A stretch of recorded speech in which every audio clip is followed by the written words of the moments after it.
Assalamualaikum warahmatullahi wabarakatuh. Waalaikumsalam.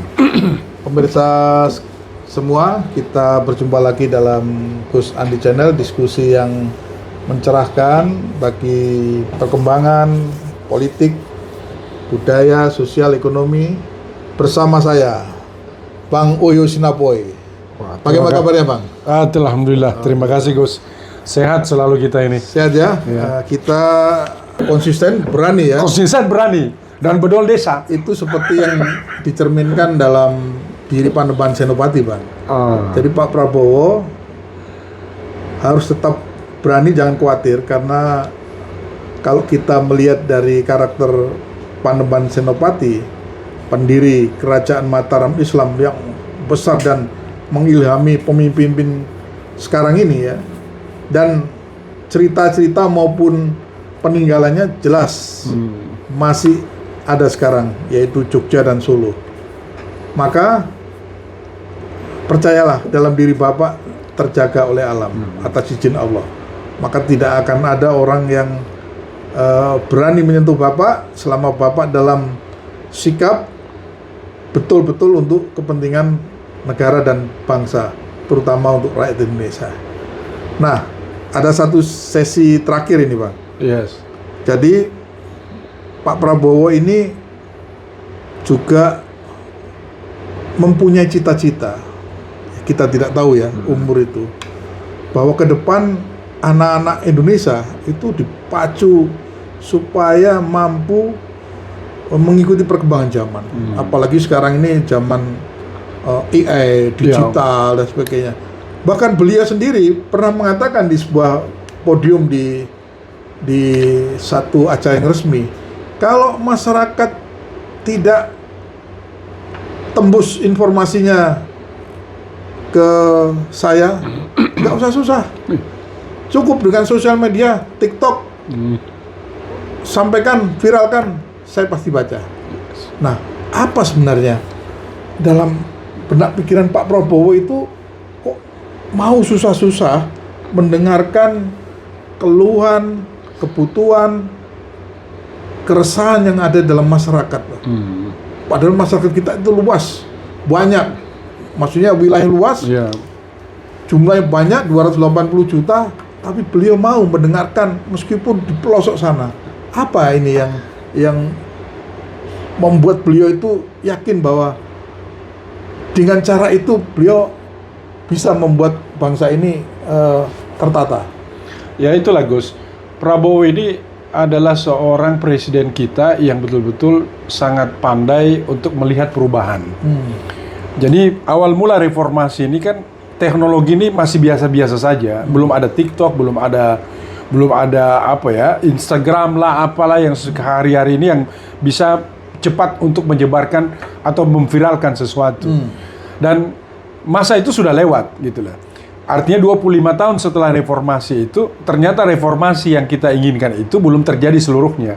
Maka memang sudah ada masanya bahwasanya ketika hari itu tidak terjadi, maka kita perlu mereformasi ulang. Mereformasi ulang. Dan memang ini zamannya Prabowo. Dan ingat loh, Prabowo ini adalah calon presiden yang sudah memulai pertempuran ini sejak tahun 2004. Artinya apa? Sudah hampir kira-kira 20 tahun beliau memperhatikan perkembangan ini.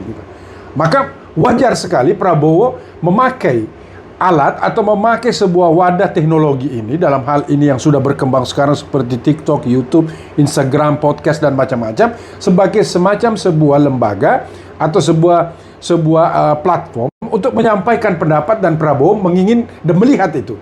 Dan ini sangat modern sekali gitu loh. Seorang pemimpin seperti Prabowo mengikuti perkembangan ini dan menerapkan perkembangan itu sebagai sebuah alat demokrasi yang baru. Nah, bagi para pembenci atau yang tidak suka lah dengan Pak Prabowo, atau yang dulu tidak mendukung Prabowo, atau siapa saja, ini harus diingatkan, jangan salah menilai Pak Prabowo sekarang. Betul. Ini beliau ini seorang prajurit yang smart ya, yang pintar, yang punya kejeniusan, punya strategi yang baik, dan terbukti dalam karirnya itu memang beliau adalah sosok pemimpin yang teruji. Yes, betul Gus. Nah, kira-kira orang-orang yang meremehkan Pak Prabowo ini apa sebenarnya dalam konteks meragukan beliau? Padahal beliau ini sudah teruji, dan kira-kira Pak Prabowo ini memainkan situasi sekarang ini dalam konteks intelijen, ya, Sandi Yuda ini menarik nih Bang. Kira-kira apa yang dalam pikiran Abang ini supaya dibedah sedikit supaya masyarakat tahu ini? Cukup sederhana untuk mengungkapkan apa sih gaya Prabowo atau apa yang harus dilakukan oleh bagi mereka yang tidak menyenangi Prabowo menjadi presiden. Yang tadi saya katakan, jika Anda sepakat dengan saya, maka tolong bantu saya. Jika Anda tidak sepakat, tolong jangan halangi jalan saya, gitu loh. Artinya gini loh Gus, bagi mereka yang sepakat melihat ada ide yang sangat besar dan sangat brilian terhadap visi bangsa ini, tolong bantu Prabowo dengan memberikan masukan, dengan memberikan kritik, dengan memberikan diskusi-diskusi yang sangat membangun ya.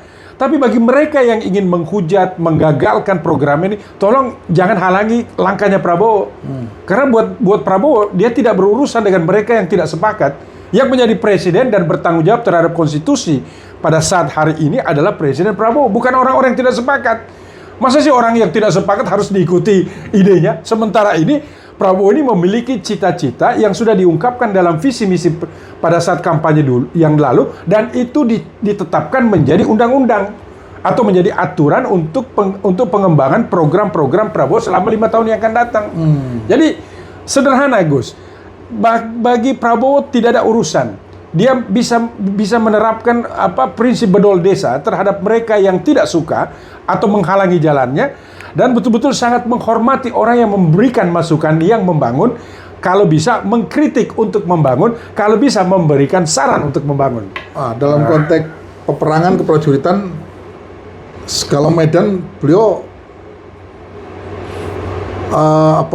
terkuasaan menguasai ya. Menguasai Gus. Jadi jangan dikira Pak Prabowo itu tidak menguasai Medan. Oh, dia kuasai Gus. Apalagi kalau dalam situasi yang sekarang diilustrasikan keadaan sekarang ya.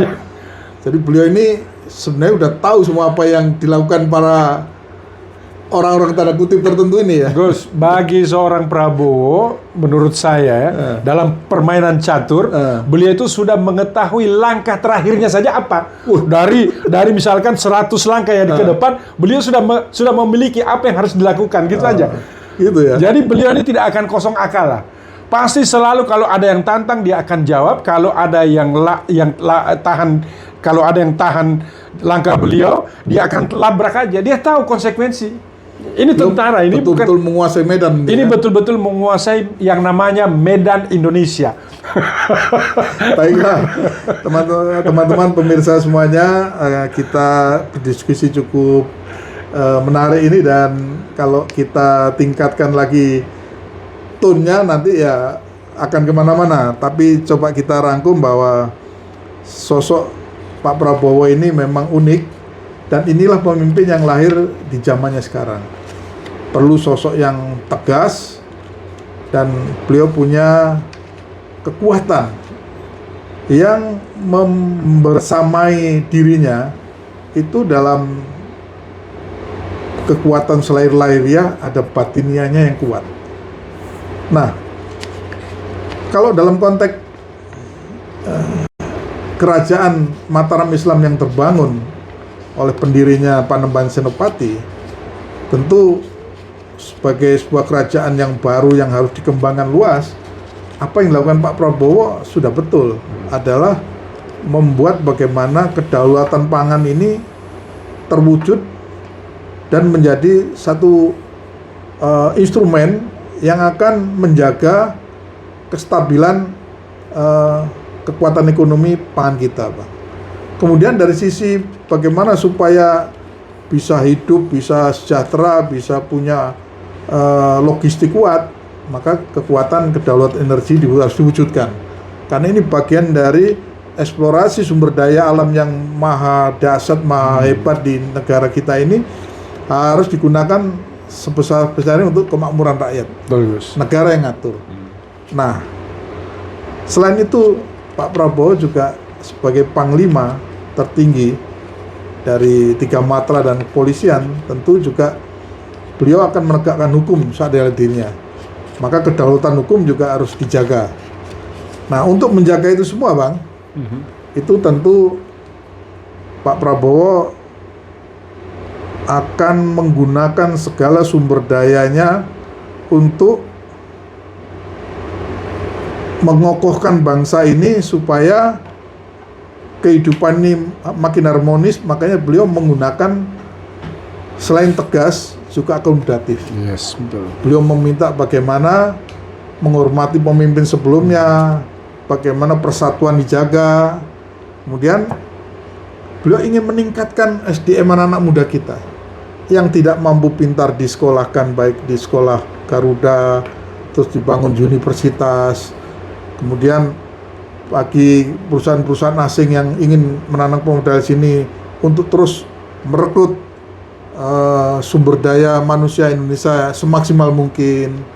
Nah, ini adalah satu upaya untuk membuat energi dalam negeri kita ini kokoh. Dan satu lagi, semua yang ada dalam kekuatan dalam negeri kita ini harus dijaga, Pak. Makanya Pak Prabowo juga harus membangun kekuatan militernya yang sepadan dengan apa yang ada dalam negeri kita. Karena beliau sudah tahu bagaimana kekuatan global ini. Negara yang lemah diinjak-injak oleh negara yang kuat. Betul. Maka kita juga dukung kalau Pak Prabowo harus mengembangkan industri dalam negeri militer kita, ada PAL, ada Pindad, ya kan? Ada lain-lainnya, bahkan kekuatan untuk maritim kita harus dikuatkan, baik darat, maritim, udara. Nah, sisi lain, sekarang ini sudah kondusif, hampir tidak ada teror, maka kepolisian pun harus tetap jangan lengah. BNPT terus bukan hanya itu saja, karena rong-rongan dari dalam maupun luar negeri sewaktu-waktu ada. Kalau kekuatan ini terjaga, mumpuni, maka eksplorasi, kedaulatan energi, hilirisasi akan berjalan dengan baik. Betul.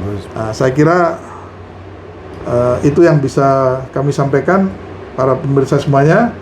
Mudah-mudahan ketokohan Panembahan Senopati ini yang sosok humanis, cintanya itu sangat melekat pada diri beliau sehingga beliau menjadi tokoh yang hebat, bahkan sosok hebat Kanjeng Ratu Kidul dari alam gaib itu mencintai beliau. Kemudian dari sisi ketegasan, kalau tidak tegas tidak akan ada negara Mataram Islam yang sampai sekarang itu kita bisa lihat peninggalannya, Pak. Nah, itulah ada dalam diri Pak Prabowo, dan Pak Prabowo tidak perlu ragu dalam perkataan originalnya, sampaikan saja. Dalam konteks komunikasi politik itu hal yang biasa. Nanti selalu akan ada pro dan kontra, itu biasa. Justru disitulah kita bisa memetakan siapa yang memberikan satu dukungan pada Bapak, siapa yang mengkritik, siapa yang, tapi saya yakin Bapak adalah orang yang demokratis. Maka kritik itu adalah bagian dari jamu, ya.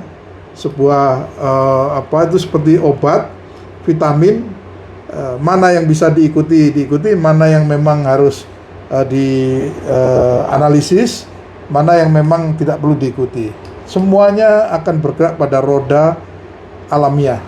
Demikian, terima kasih. Assalamualaikum warahmatullahi wabarakatuh. Waalaikumsalam warahmatullahi wabarakatuh.